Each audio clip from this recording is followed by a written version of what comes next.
Good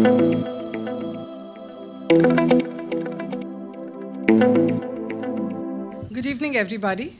Thank you so much for being with us today on the 3rd anniversary of Money Life Foundation. Mr. Vinod Rai was just telling me that he is losing a lot of friends in his job. So I think this gathering shows you that you have a lot of friends and admirers, and all of us are here very eagerly waiting to hear you. So there's no shortage of friends either for you or for us, because we're in the same club as you are. Let me start by saying how honored and delighted we are that Mr. Rai accepted our invitation to be here today. Mr. Rai, some of us as journalists and activists and whistleblowers, who are more than half this crowd here today, we've spent most of our life trying to expose some kind of scam and corruption. But you, sir, have shown that one person, just by performing the job envisaged by the Constitution of India to protect our national resources, can transform an organization and achieve a significant multiple of what all of us have done for decades. I think it's amazing what you have achieved in such a short time. We thank you for accepting our invitation. We salute you for the amazing work done by the Office of the Comptroller and Auditor General under your leadership. And probably for the first time, this is happening since independence. I'm sure everybody working at the CAG, and a lot of them are here today, feels like a proud Indian today, instead of being labeled a mere accountant or a bean counter, which is what our political class would want you all to be. So I hope you're going to keep it up and make us all as proud of the CAG as we are today. We want to thank a very dear supporter of Money Life Foundation for persuading Mr. Rai to accept our invitation. He doesn't want to be named, so we're going to respect that. And I know that we are all very eager. We have come here for one thing only, which is to listen to Mr. Rai, but please indulge me for a few moments to tell you about what we have achieved in the past year. Money Life Foundation, as most of you who know us know, is meant to be a voice of those of us who work hard, earn, save, and still don't seem to have a say in decisions that affect us, because we are neither part of any vote bank or any vested interest. We are proud of being fiercely independent, and we do this while pushing for change through advocacy, creating awareness about a range of consumer and investor issues, which is usually through workshops and seminars. The need for our work, I think, is quite obvious, because for 20 years since independence, one of the things that 20 years since we started our economic liberalization program in '92, what many people don't know is while trading volumes have soared and stock indices have gone up tremendously, India's investor population has actually shrunk from 20 million in '92 to 8 million in 2010, according to the Swaroop Committee report. And if you go by SEBI's report of 2011, it's 10 million, which means it's still halved. Okay, we stand alone in pointing this out repeatedly. And the reason we stand alone is because the rest of the media, the mainstream media especially, is constrained by advertising constraints and pressures. And no, the answer to the question that you may like to ask is, are all these retail investors moving to mutual funds? No, they're not. They usually go to bank fixed deposits, even though they are taxed and don't beat inflation, or they invest in property and gold. So the problem is the struggle to deal with rampant mis-selling of financial products. And I think people feel the need to get independent advice, which is why when we met here last year, our membership was 7,388, and today it is 20,500. I thank you very much for being part of the Money Life family. As members know, we are non-partisan in our literacy initiatives, but aggressively pro-saver in our actions. And we do this through the print magazine that we have, which is a separate entity. The good news is that making our voice heard has had effect in the last year. There are a lot of victories that we can talk about. 2 years ago, we managed to force a bank to buy back a dubious product which had caused, in one single transaction, a loss of 1 crore to an investor under a PMS product. Okay, helping him and listening to others who had similar problems made us realize we need to do something about portfolio management services. And we have been campaigning against it for all of 2 years now.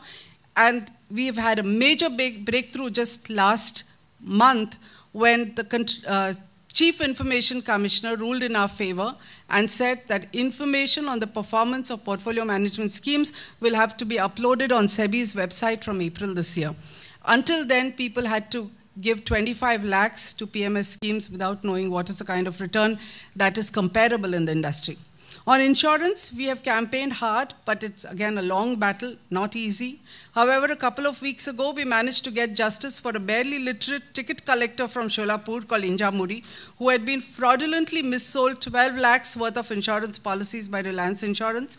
The regulator forced Reliance to pay back the money with 1.5 lakh in interest. But we have still to see disciplinary action against the company itself, where it's a clear case of fraud.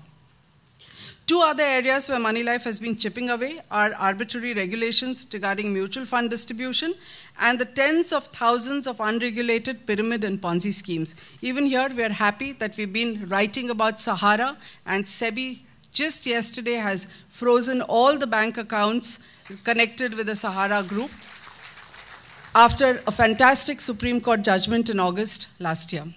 Empowering investors through right to information workshops was conducted by leading activists, and using RTI effectively ourselves has been one of the reasons why we have succeeded. We've been extremely fortunate to learn from many people who are enormous practitioners of RTI, and we've been especially fortunate that Shailesh Gandhi, who is an activist Chief Information Commissioner, has taken the trouble to conduct at least 6 workshops, and we hope that he's going to conduct a few more for us. We have also had his guidance in fighting the case that we talked about. My colleague Aditya Govindraj is the one who fought the PMS case, and we've had another wonderful activist called Gaurang Damani, who actually appeared before the Central Information Commissioner on the video conference. He's also fighting single-handedly, stands up alone on insurance, and we are really privileged to have support from people like this. We are fortunate again in our consulting editor, Vinita Deshmukh, who led the campaign to stop former President Pratibha Patil from grabbing defense land in Pune. You all met her just now. She is also a relentless user of RTI, and the success that we had over there is not just because of her writings, but one big role that was played there was by the social media. And we've had enormous support from the social media. I think it is the Pratibha Patil case was about Vinita and about social media. I'm so glad that so many of our friends from Twitter are here today. Let's give all of us a big hand. Some of you have come from Pune. So more power to social media. And we can't grow without you being there for us. Another initiative that we planned this year, among the plans in the coming year, is to do more counseling. While our workshops and advocacy are valuable, we realize that people need hand-holding at a particular time. So you need to write a will. You can't go and start doing research, or you need to file a consumer complaint. You can't research then. At that time, you want somebody to hold your hand and tell you how it is to be done. You know, we've been very lucky with our tie-up with ICICI Bank and Disha Financial Counseling, and the excellent work done by people like Mr. R. Gopalakrishnan, who are here today. We've learned a lot from it, and we want to extend it to other areas like insurance. Every time Mr. S.D. Israni does a seminar on wills, it is jam-packed, you know, and we realize that this is another area where we need counseling, so that's what we want to do, and we want to extend it, maybe even to file consumer complaints. We also want to use technology in the process so that though we are too small and Bombay-centric, we are going to be able to connect up with the rest of the country through web chats, email, and video links. Some of the new directions that Moneylife took last year would have surprised some of you who get our mailers regularly, but they've been dictated by our close friends and supporters who feel passionately about something or the other. And we feel that we play the role of catalysts and we need to join them. For instance, we intensified our focus on insurance because of the number of complaints that came. My colleague Raj Pradhan has been leading this effort, and many of you have attended the workshops that we have done all of last year, and the number of cover stories we have written on this subject through Moneylife. Another area of focus last year was Mumbai's development and property taxes. That's all mainly due to Mr. Ashok Rawat, whom we like to call the guardian angel of Shivaji Park. Anytime somebody tries to use the park, he drags them to court with his fellow trustees of VCOM Trust. We're glad they're here today, and we're glad to have their support. Another issue of deep public interest all through 2012 was government actions and laws that affect anybody and at any time. One of these was the IT Act, Section 66A, things like food adulteration, medical malpractice, women's rights, electoral reforms. On each of these, we have organized seminars based on the feedback that we've received from members. And we've been very lucky to have people like the former IPS officer and now activist YP Singh, who conducted the seminar. We had Colonel Matthew Thomas, a missile scientist, who did a seminar on Aadhaar UID, which we think is a major scam waiting to happen or already happening. We had people like JT D'Souza, Vinod Sampath, Pankaj Kapoor, Arvind Shenoy, and advocates Shirish Deshpande, Sandeep Jalan, Godfrey Pimenta, PV Subramaniam, and others who've been part of the people who held talks and helped enlighten people. One of the other things that we've done is, again, from a learning for us. As business journalists, many of us tend to meet people who are in the Rajat Gupta mold, you know, Rajat Gupta of McKinsey, where you have everything from good looks to money, but it's still not enough. On the other hand, one of the biggest blessings of Moneylife Foundation is the privilege that we have of meeting people who are exactly the opposite, who have very little but want to give everything and more. One such extraordinary person is Samir Zaveri. Did you know that 75 lakh people commute by Mumbai's locals every day? 4,000 people die in railway accidents every year. Yet Samir Zaveri, who lost both his legs at the age of 16 in an accident, single-handedly does more for these 75 lakh people than all the railway associations and others put together. Ask him what we can do to support him, and he has only one thing to say. He does not want money. He does not want any other help. He says, we need to network and be together. I need your support, ma'am, is the answer that he always has. And actually, it's only for him that we have set up what we call a coalition for safe rail travel. And we urge everybody who ever travels by train in Mumbai, 4,000 people dying every year, doesn't it affect us? Please join Samir Zaveri. I mean, if that man facing fake criminal charges, you know, he bust a fake illegal court that was going on in Kurla, which issued fake bail bonds. And, you know, they slapped a completely false criminal charge against him. He's just won it. He's ever smiling. You will never see him upset or depressed ever. And believe me, I consider him an absolute hero because we have never met somebody like Samir, and more power to you, Samir. Whatever we have achieved in Moneylife Foundation is because of people like Samir and people like you, our donors, our regular supporters, our speakers, and of course the Moneylife team.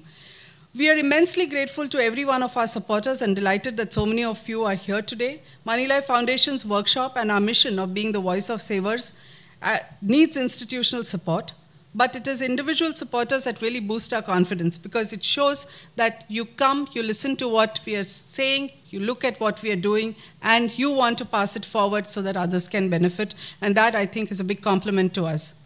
A majority of our 153 workshops and seminars over the past 3 years have been anchored because of the support of ICICI Bank. And this has happened thanks to the enlightened stand that Mr. K.V. Kamath and Chanda Kochar took 3 years ago when we approached them. Ms. Kochar told us we would rather have informed investors than complaining ones. And Moneylife regulars know how free and frank they have allowed us to be in all the talks that we do. And we really thank Mr. Sarab Singh and Shiva Tarikonda who are here with us today. Thank you for the rock-solid support that we've got. Mohan Jayaraman of Experian Credit Information Services supported our seminars in Goa, Kochi, Pune, as well as a credit score camp. And Mohan probably didn't realize how deep we're going to dig. And we ended up with a cover story, which probably embarrassed him. But we are so happy that he's here today with us. And thank you for the support, Mohan. This has been one of our victories because we sent a representation to the RBI governor pointing out that the licensing of 4 credit bureaus without a level playing field in terms of access to credit information and historical data was leading to incomplete credit histories and incorrect credit scores, and the hapless consumer was paying the price. The RBI has responded to our finding by writing to banks and institutions to provide historical data to all the new credit information companies. It has also sent our memorandum to all of them. That's what it has told us in writing, and it has asked them to send in their responses so that they can have a more level playing field. So I hope in the end, Mohan, it works in your benefit, though I'm sure you were biting your nails when we wrote the cover story. Sorry about that. The India Bulls group is another one which has helped us take our literacy initiative to Ahmedabad, Mangalore, Hyderabad, again with absolutely no strings attached. We thank Mr. Banga for the support that he gave us in going outside Bombay. So did Union Bank. Since our membership is national, we now ensure that we are still too tiny to move outside Bombay, so we ensure that all our major programs are available on YouTube in the shortest possible time and they reach people. This happens effectively because we are able to lean on soft cell technologies and Sunil Dalal for help, and we really lean on them. Among the other blessings we count today are the fellow travelers who make this journey worthwhile. Each of them contributes to what we do, empowers us, strengthens us, supports us, and we hope that we are equal catalysts to make this strong chain. Apart from all those who I've mentioned, I want to specially thank Mr. Nagesh Kini, Gaurang Damani, a die-hard Indian, Rajesh Gadaria of the Tarun Mitra Mandal, Mr. S.D. Israni, our friends Indrani Malkani, Viresh Malik, Sudhir Badami, Dolphy, and our big Twitter family, Jemin Panchal, Anand Halve, Kushal Mehra, Suvendu Haddar, Anil Kohli, Rakesh Ranjan, R. Balakrishnan. All of them strengthen us and give us power through the social media, and we wouldn't be where we are without you. Finally, this tremendous job of one seminar a week on tiny budgets is possible only because the entire Money Life magazine team makes it happen. All of us wear whatever hat that is required for the moment, and whether it is registrations, photography, videography, editing, whoever does everything without saying which compartment they belong to and what is their magazine job that they're paid for. So it's Shramdan from the Money Life team. Thank you very much for helping us come where we